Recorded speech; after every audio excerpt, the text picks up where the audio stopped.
mooy bokk na ci 5 pays yi gën a développé ci àdduna. ñu ne la may développement boobu nan la Sénégal def ba mën ko am ñu ne la il fut des temps dafa am benn leader politique bu doon inspirer tout un continent mu tuddoon Ousmane Sonko moom rek pourtant moom mosoon joxoñ benn candidat mu mujjee nekk président ba mu nekkee moom premier ministre si la def réforme yi nga xamante ni moom moo jaarale Sénégal ci yoonu développement après bi mu ñëwee nekk président de la République moom moo réaliser lii ak lii ak lii depuis boobu le Sénégal jaar ci yoonu développement ba suñu joon yàlla ay tey ji macha allah xam nga kun am ambition boobu. bokk koo xamante ni da ngay wax way man dama bëgg a nekk directeur général après ministre après député. président assemblée nationale après premier ministre après président pour compter ay titres. il n'est pas dans ça. déedéet. nekkul pour graver ay échelons. mais pour marquer histoire. et beaucoup d'hommes politiques tey ndeysaan graver ay échelons la ñu gën a bëgg. oui non man je vais commencer par directeur général après di yéeg ak di voilà nekk ministre après président assemblée nationale après premier ministre après président de la République quelle ambition limitée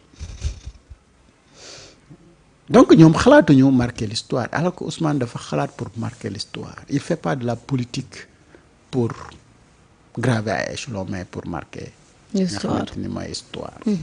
Et il est en train de marquer l'histoire. Ouais. Parce que étant premier ministre mooy premier ministre bu nga xamante ni Afrique mosu ko am. Afrique. non da nga mos a xam. jégg nga Sénégal ba dem non Afrique. Sénégal amu fi loo koy natable. en Afrique da nga mos a gis premier ministre bu mel ni Ousmane Sonko boo ko xamee ci benn dëkk rek ngeen wax ma ko.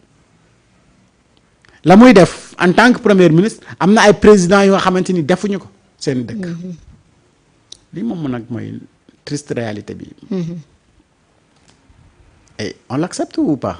ah boo bëggee noppalu kay.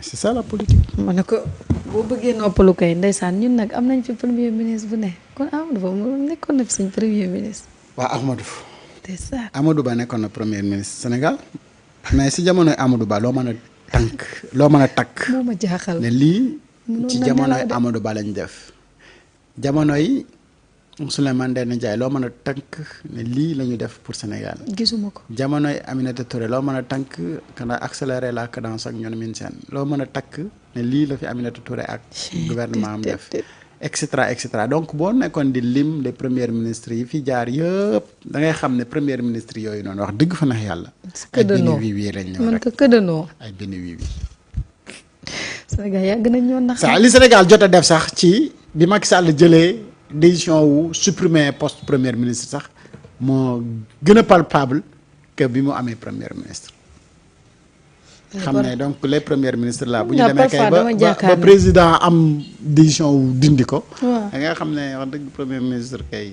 waaw ñoom xanaa daawuñu woon xalaat comme ni ñii di xalaat. ah ñoom seen xel wala seen xel ci xool nu ñuy sàccee la nekkoon. waaw ñu ñoo jàppoon ne enrichir seen doom yi. ñu jàppoon ne dañu nekk ministre du premier ministre du président et pas premier ministre de la république. mosuma dégg Ousmane ni premier man liggéeyalu ma Diomaye peuple bi laay liggéeyal. mosoo dégg premier ministre bu fi wax Macky wàccee. ñoom dañu jàppoon ni c'était des premiers ministres de Macky Sall et non pas des premiers ministres de la république. mais Ousmane Sonko dafa xam ne il est le premier ministre de la république.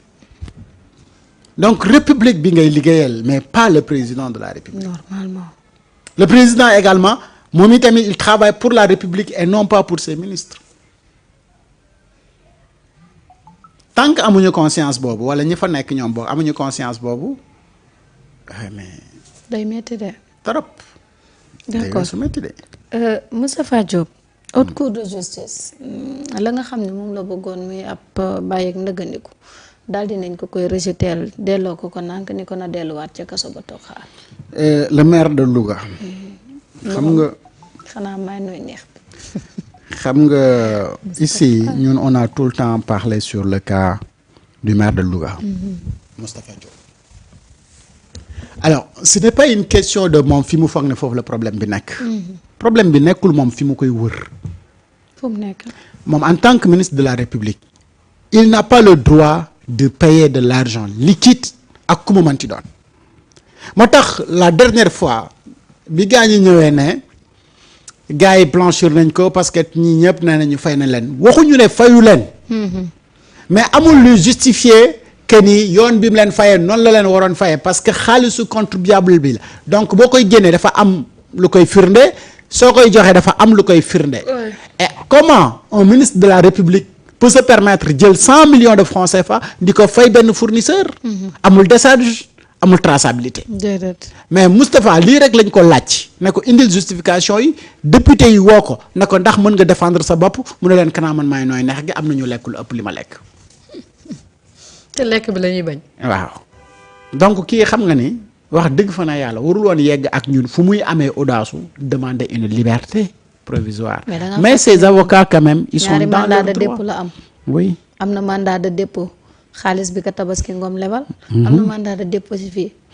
waaw moo tax nag. Moustapha tam ka am critique na de. na accepter ne. véritablement waaw na accepter ne li ñu koy toppee tant que indiwul justification il n'aura pas de la liberté. et xam nga Moustapha tu lui demandes des justifications par rapport ak li ñu lay toppee.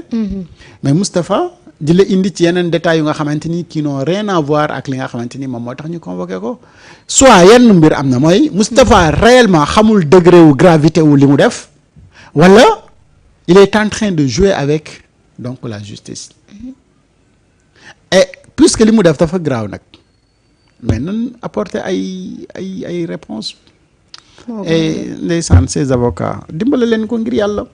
luñ koy dimbale. si wan ko yoon bu baax bi. avocat yi bu naa fàtte liberté provisoire ñoom ñoo koy introduire. Safa nag kaam dafa critiqué buñ la dàqee Covid nga dem si Tabaski. bon xam naa daal li koy li génne ci mbir yi c'est pas de multiplier les demandes de liberté provisoire. mais de convaincre les juges. loolu de la nga war fexe ba nga xamante ni lépp liñ lay toppee ak liñ lay taxal nga indi luy justifier luy wane sa innocence. innocence bi nag. c'est pas dañuy indi.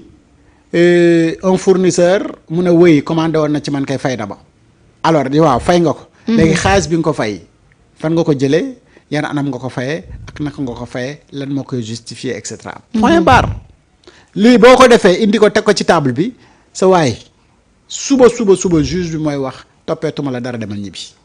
soxlawul ngay def demande de liberté provisoire. d'accord Sénégal. moom Maimouna Dièye di jëwriñ ji nga xam ne moom la ñu dénk wàllum action sociale ak solidarité daal dinay dalal délégation bi nga xamante ni mooy délégation Arabie Saoudite ñu daal di koy jox ab don bu toll ci 10 000 carcasses de mouton mu toll ci 100 tonnes buñ ko xaymaa nag ci suñu koppar toll na ci 1,4